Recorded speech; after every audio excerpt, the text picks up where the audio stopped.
Sa ngalan ng Ama at ng Anak at ng Espiritu Santo. Amen. Sumainyo ang Panginoon. At sumairin.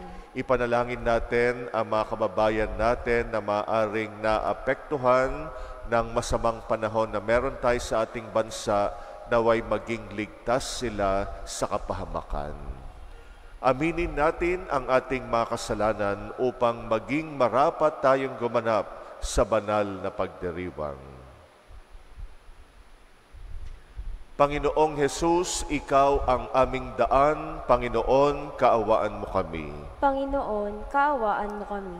Ikaw ang katotohanan. Kristo, kaawaan mo kami. Kristo, kaawaan mo kami. Ikaw ang aming buhay. Panginoon, kaawaan mo kami. Panginoon, kaawaan mo kami. Kaawaan tayo ng makapangyarihang Diyos. Patawarin tayo sa ating mga kasalanan at patnubayan tayo sa buhay na walang hanggan. Amen. Manalangin tayo. Ama naming makapangyarihan, kalugdan mo kami at pagbigyan na magkamit ng kaloob mong karagdagan upang sa maalab naming pananalig, pag-asa at pag-ibig, kami mamalaging tumatalima sa iyong kautusan. Sa pamagitan ng Jesucristo, kasama ng Espiritu Santo, magpasawalang hanggan. Amen.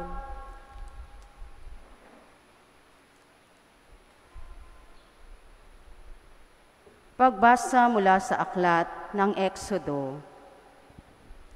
Ang mga Israelita ay nakarating sa ilang ng Sinai noong 3 buwan nang umalis sila sa Ehipto.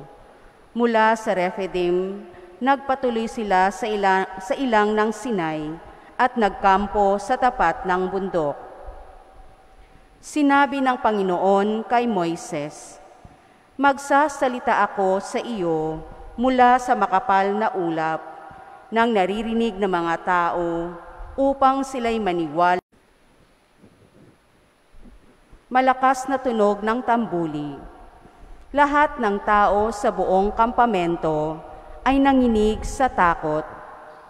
Pinangunahan ni Moises ang mga tao papunta sa paanan ng bundok upang humarap sa Diyos.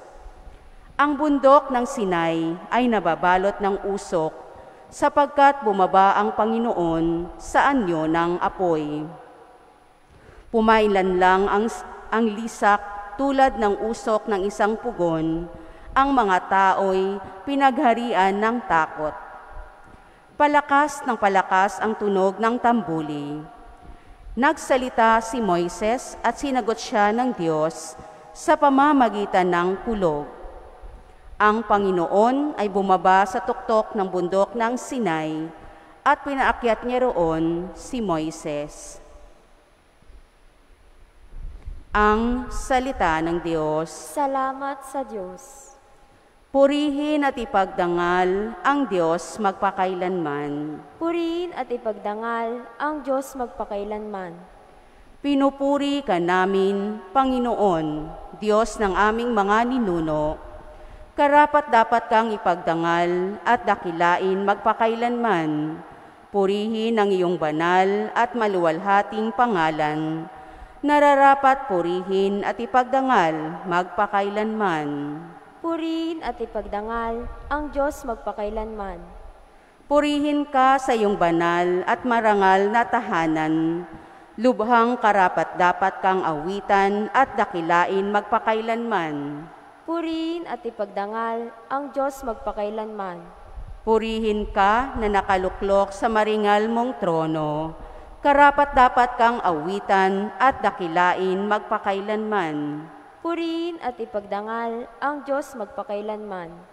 Mula sa iyong luklukan sa ibabaw ng mga kerubin, nakikita mo ang kalaliman, ang daigdig ng mga patay. Karapat-dapat kang purihin at dakilain magpakailanman. Purihin at ipagdangal ang Diyos magpakailanman. Purihin ka sa buong sangkalangitan. Karapat-dapat kang awitan at dakilain magpakailanman. Purihin at ipagdangal ang Diyos magpakailanman. Aleluya, aleluya.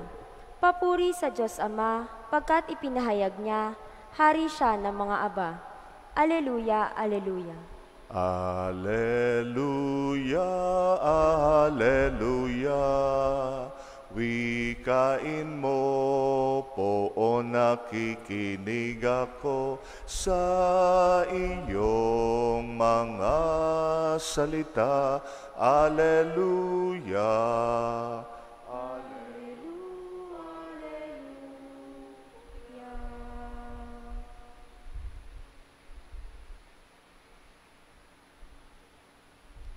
Sumainyo ang Panginoon. At sumainyo rin. Ang mabuting balita ng Panginoon ayon kay San Mateo. Papuri sa iyo, Panginoon.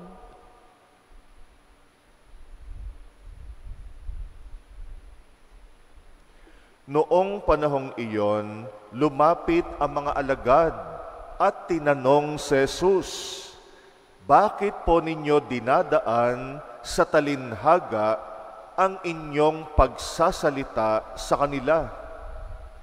Sumagot siya, "Ipinagkaloob sa inyo na malaman ang mga lihim tungkol sa paghahari ng Diyos, ngunit hindi ito ipinagkaloob sa kanila, sapagkat ang mayroon ay bibigyan pa at mananagana.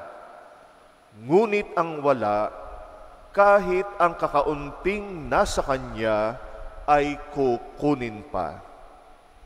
Nagsasalita ako sa kanila sa pamagitan ng talinhaga, sapagkat tumitingin sila, ngunit hindi nakakakita, at nakikinig, ngunit hindi nakaririnig ni nakauunawa.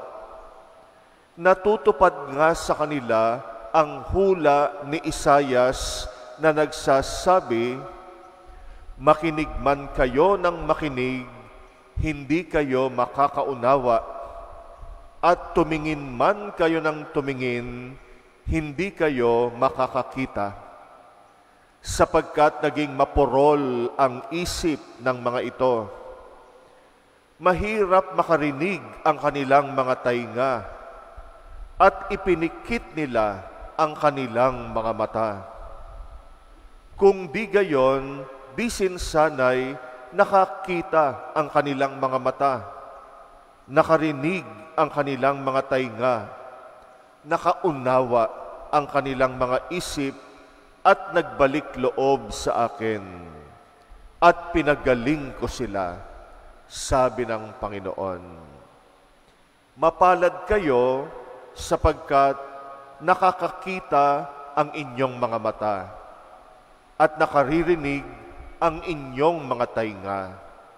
Sinasabi ko sa inyo, maraming propeta at matutuwid na tao ang nagnasang makakita sa inyong nakikita, ngunit hindi ito nakita, at makarinig ng inyong naririnig, ngunit hindi ito napakinggan.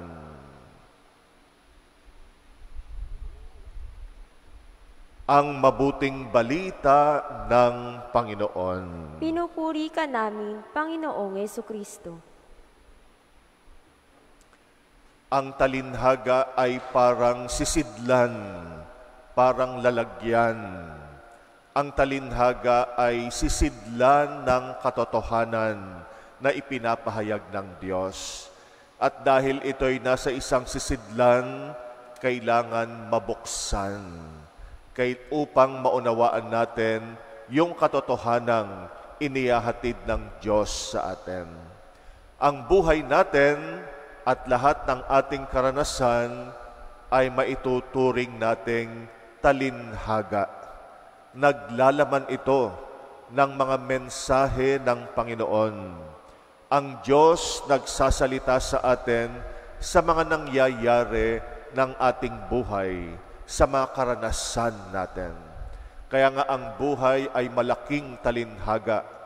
Naglalaman ito ng mensahe mula sa Diyos, ang tungkulin natin ay mabuksan natin ang sisidlan na ito. Maunawaan natin ang mensaheng pinahahatid sa atin ng Diyos. Nagsasalita ang Diyos sa atin sa pamagitan ng mga talinhaga ng buhay, at mahalagang maunawaan natin, matuklasan natin ang mensaheng ito. Malaki ang papel ng ating pananampalataya. Yung pananampalataya ang susi para mabasa natin ang mensahe ng Diyos sa mga nangyayari sa buhay natin.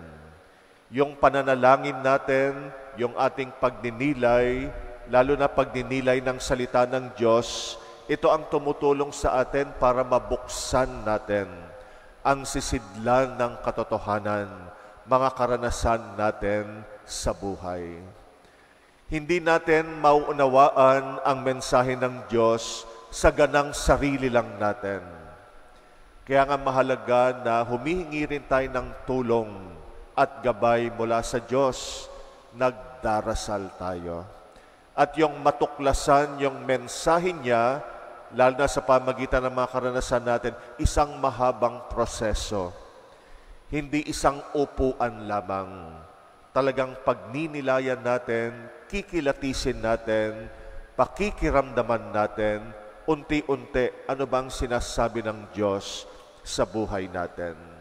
At habang lumalaki ang ating pananampalataya sa Kanya, habang tayo ay tumatalima sa Kanya, lalong lumalalim ang kaalaman natin ng mga mensahe niya sa buhay natin.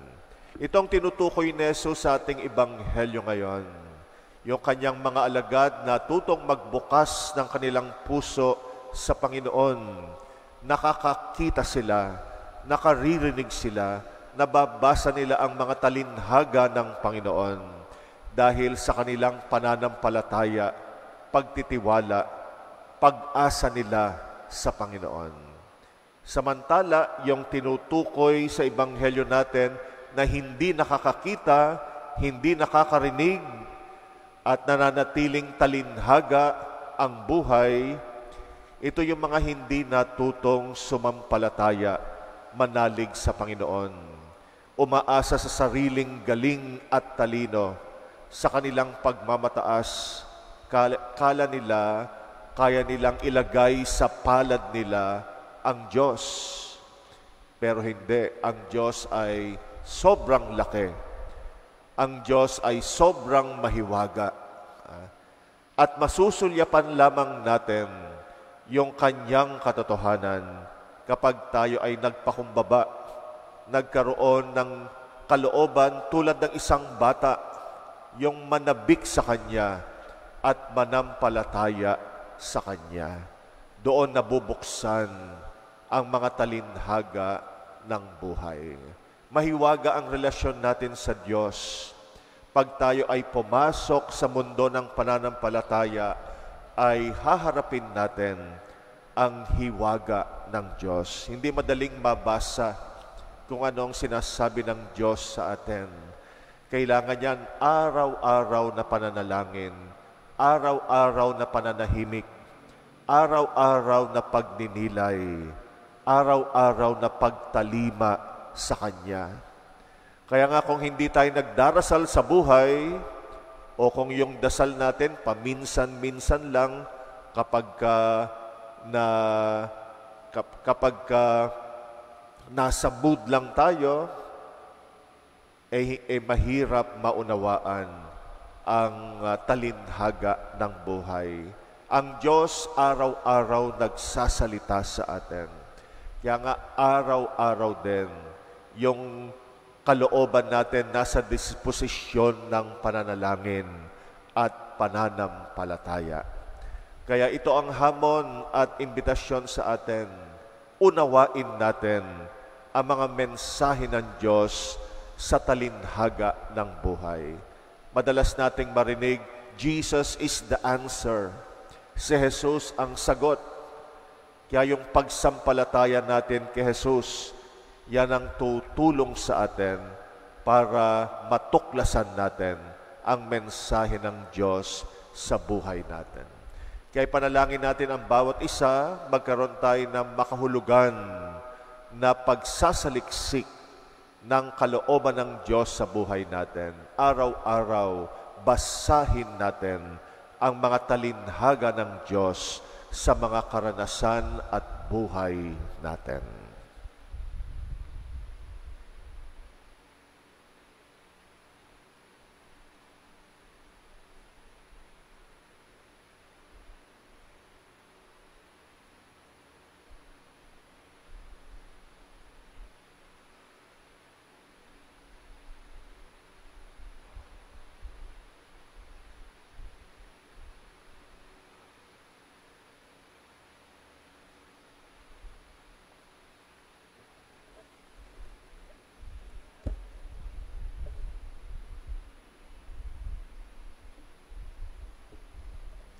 Tinuturuan tayo ni Jesus sa pamagitan ng mga talinhaga.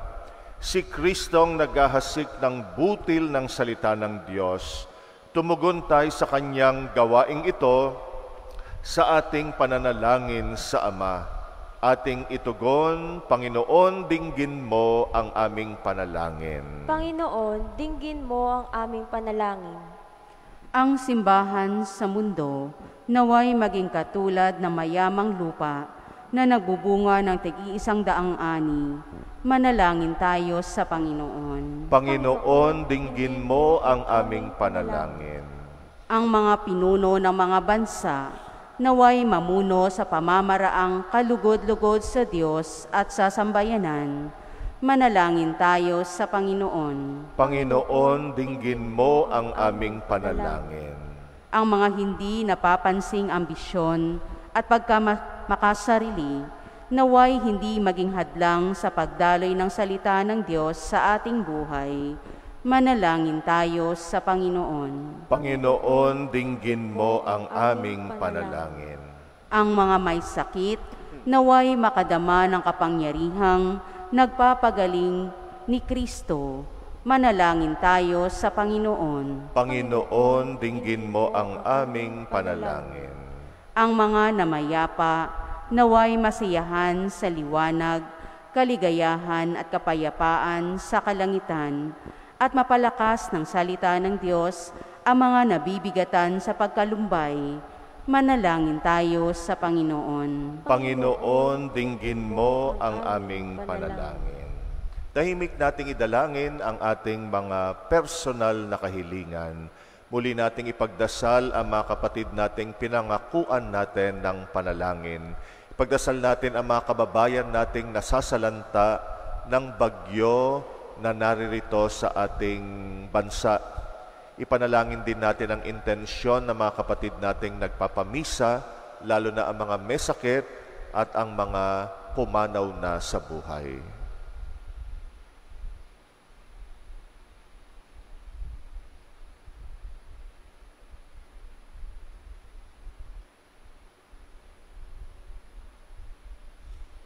Panginoon, lagi mo kaming tulungan upang mabasa namin at maunawaan ang mga mensahe mo na nakapaloob sa talinhaga ng aming buhay. At nawa, lagi kaming makasunod sa iyong kalooban. Ikaw na aming Panginoon, magpasawalang hanggan. Amen. Kunin at tanggapin ang alay na ito, mga biyayang nagmula sa pagpapala mo. Tanda ng bawat puso, pagkat inibig mo, ngayon'y nananalig, nagmamahal sa'yo. Tinapay na nagmula sa butil ng trigo, pagkaing nagbibigay ng buhay mo, at alak na nagmula sa isang tangkay na ubas, inuming nagbibigay kunin at tanggapin ang alay na ito, mga biyayang nagmula sa pagpapala mo. Tanda ng bawat puso, pagkat inibig mo, ngayon'y nananalig, nagmamahal sa'yo. Manalangin kay mga kapatid upang ang paghahain natin kalugdan ng Diyos Amang makapangyarihan. Tanggapin nawa ng Panginoon itong paghahain sa iyong mga kamay, sa kapurihan niya at karangalan, sa ating kapakinabangan at sa buong sambayanan niyang banal. Ama naming lumikha, lahat ng iyong mga paghahaing pinag-utos noong araw ay iyong pinagtibay sa isang haing hantungan ng tanan. Tanggapin ang ginaganap ngayon ng iyong mga lingkod at basbasan mo ito ng kabanalang gaya ng iyong kaloob sa mga alay ni Abel na lubha mong kinalugod, upang ang mga handog ng bawat isang nagbigay para sambahin ang banal mong ngalan ay magkamit ng karagdagan mong kasiyahan. Sa pamagitan ni Jesucristo kasama ng Espiritu Santo, magpasawalang hanggan. Amen. Sumainyo ang Panginoon. At sumainyo rin. Itaas sa Diyos ang inyong puso at diwa. Itinaas na namin sa Panginoon. Pasalamatan natin ang Panginoong ating Diyos. Marapat na siya ay pasalamatan. Ama naming makapangyarihan, tunay ngang marapat na ikay aming pasalamatan. Sa iyong paglingap at kagandahang loob ang tao'y nilikha mo at pinangasiwa sa sansinukob. Sa hangad mong siya'y iwastong lubos, pinagdusa mo siya sa kanyang pagtalikod. Sa iyong paggiliw iyong pinahintulot na makabalik siya sa pamagitan ni Kristo Jesus. Kaya kaisa ng mga anghel na nagsisiawit ng papuri sa ng walang humpay sa kalangitan, kami nagbubunyi sa iyong kadakilaan. Santo, Santo, Santo, Panginoong Diyos ng mga hukbo, napupuno ang langit at lupa ng kadakilaan mo. Hosana sa kaitaasan. Pinagpala ang naparirito sa ngalan ng Panginoon. Hosana sa kaitaasan. Ama naming banal, ikaw ang bukal ng tanang kabanalan, kaya't sa pamagitan ng iyong Espiritu, gawin mong banal ang mga kaloob na ito pang para sa amin, ay maging katawan at dugo ng aming Panginoong Hesukristo. Bago niya pinagtisang kusang loob na maging handog, ginawa kanyang tinapay, pinasalamatan kanya, pinaghati-hati niya yon, iniabot sa kanyang mga alagad at sinabi, tanggapin ninyong lahat ito at kanin. Ito ang aking katawan na ihahandog para sa inyo.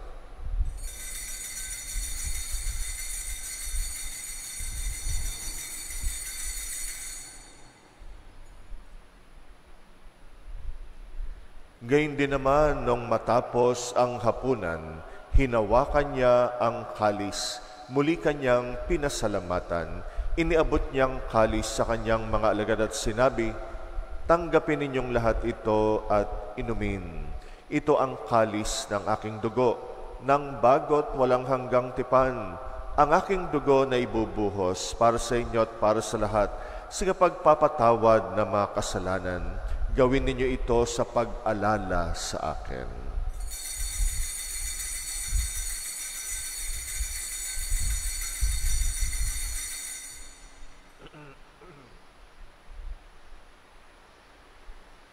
Ang misteryo ng pananampalataya. Si Kristo ay ginitain, sarili ay inihain, bilang pagkait inumin, pinagsasaluhan natin, hanggang sa siya'y dumating.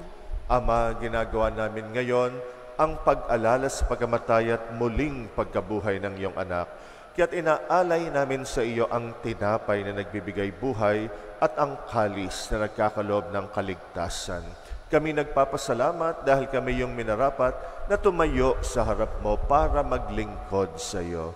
Isinasamo namin kaming magsasalo-salo sa katawan at dugo ni Kristo ay mabuklod sa pagkakaisa sa pamagitan ng Espiritu Santo. Amalingapin mong iyong simbahang laganap sa buong daigdig. Puspusin mo kami sa pag-ibig. Tahanin mo rin ang mga kapatid naming nahimlay na may pag-asang sila'y muling mabubuhay. Gayon din ang lahat ng mga pumanaw. Kaawaan mo sila at patuloyin sa iyong kaliwanagan. Kaawaan mo at pagindapatin kaming lahat makasalo sa iyong buhay na walang wakas. Kaysa ng mahal na Birheng Maria na ina ng Diyos, ng kabiyak ng puso niyang si San Jose, kaysa ng mga apostol at ang lahat ng mga banal na namuhay dito sa daigdig ng kalugod-lugod sa iyo, maipagdiwang nawa namin ang pagpupuri sa ikrarangal mo sa pamagitan ng iyong anak na aming Panginoong Hesukristo. Sa pamamagitan ni Kristo, kasama niya at sa Kanya, ang lahat ng parangal at papuri ay sa iyo, Diyos amang makapangyarihan, kasama ng Espiritu Santo, magpasawalang hanggan. Amen.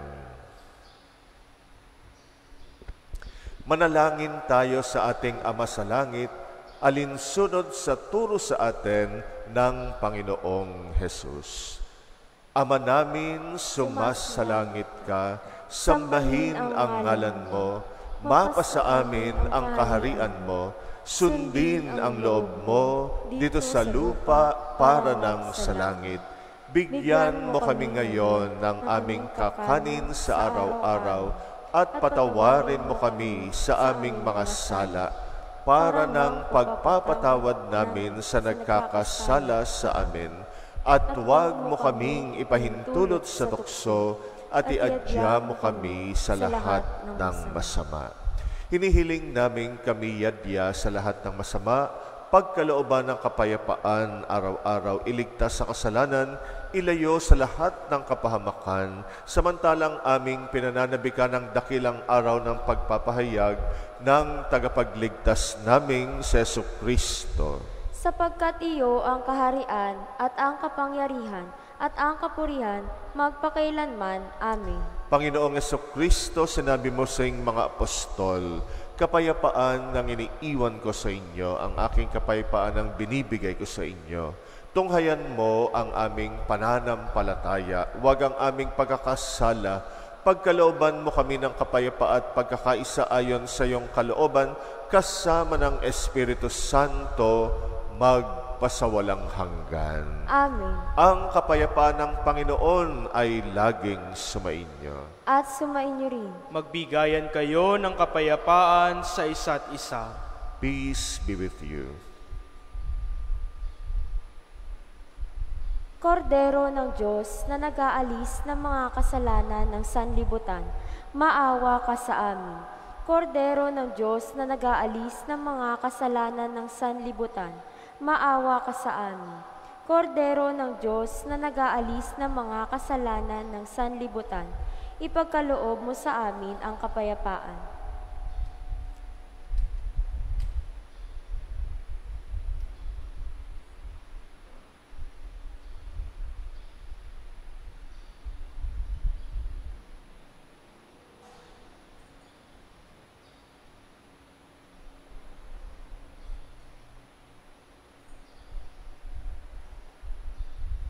Narito ang ating Panginoong Jesucristo, ang Kordero ng Diyos na nag-aalis ng mga kasalanan ng sanlibutan.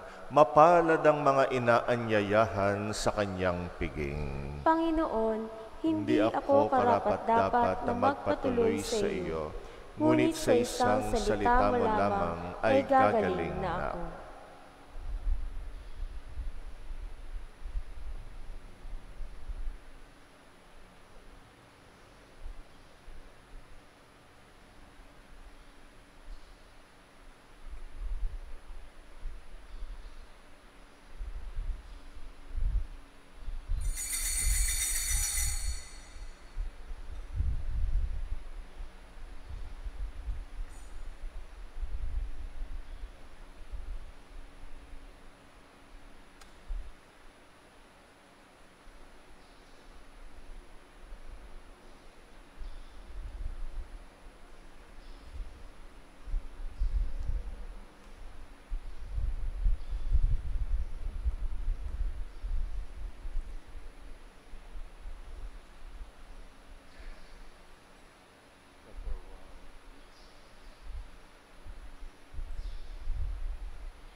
Mapalad,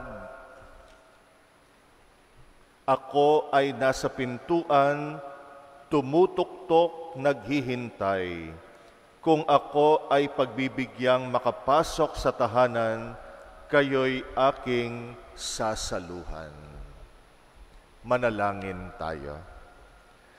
Ama naming mapagmahal, manatili kang kapiling ng iyong sambayanan na ngayoy pinapakinabang mo sa iyong sariling buhay at gawin mong kami pasulong na makahakbang mula sa dati naming pagkamakasalanan patungo sa pagbabagong nagdudulot ng iyong kabutihan.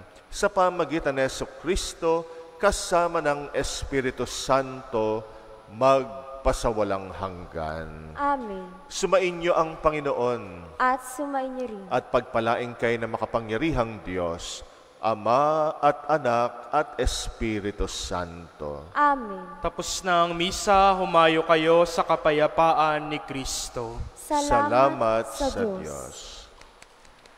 Walang sino man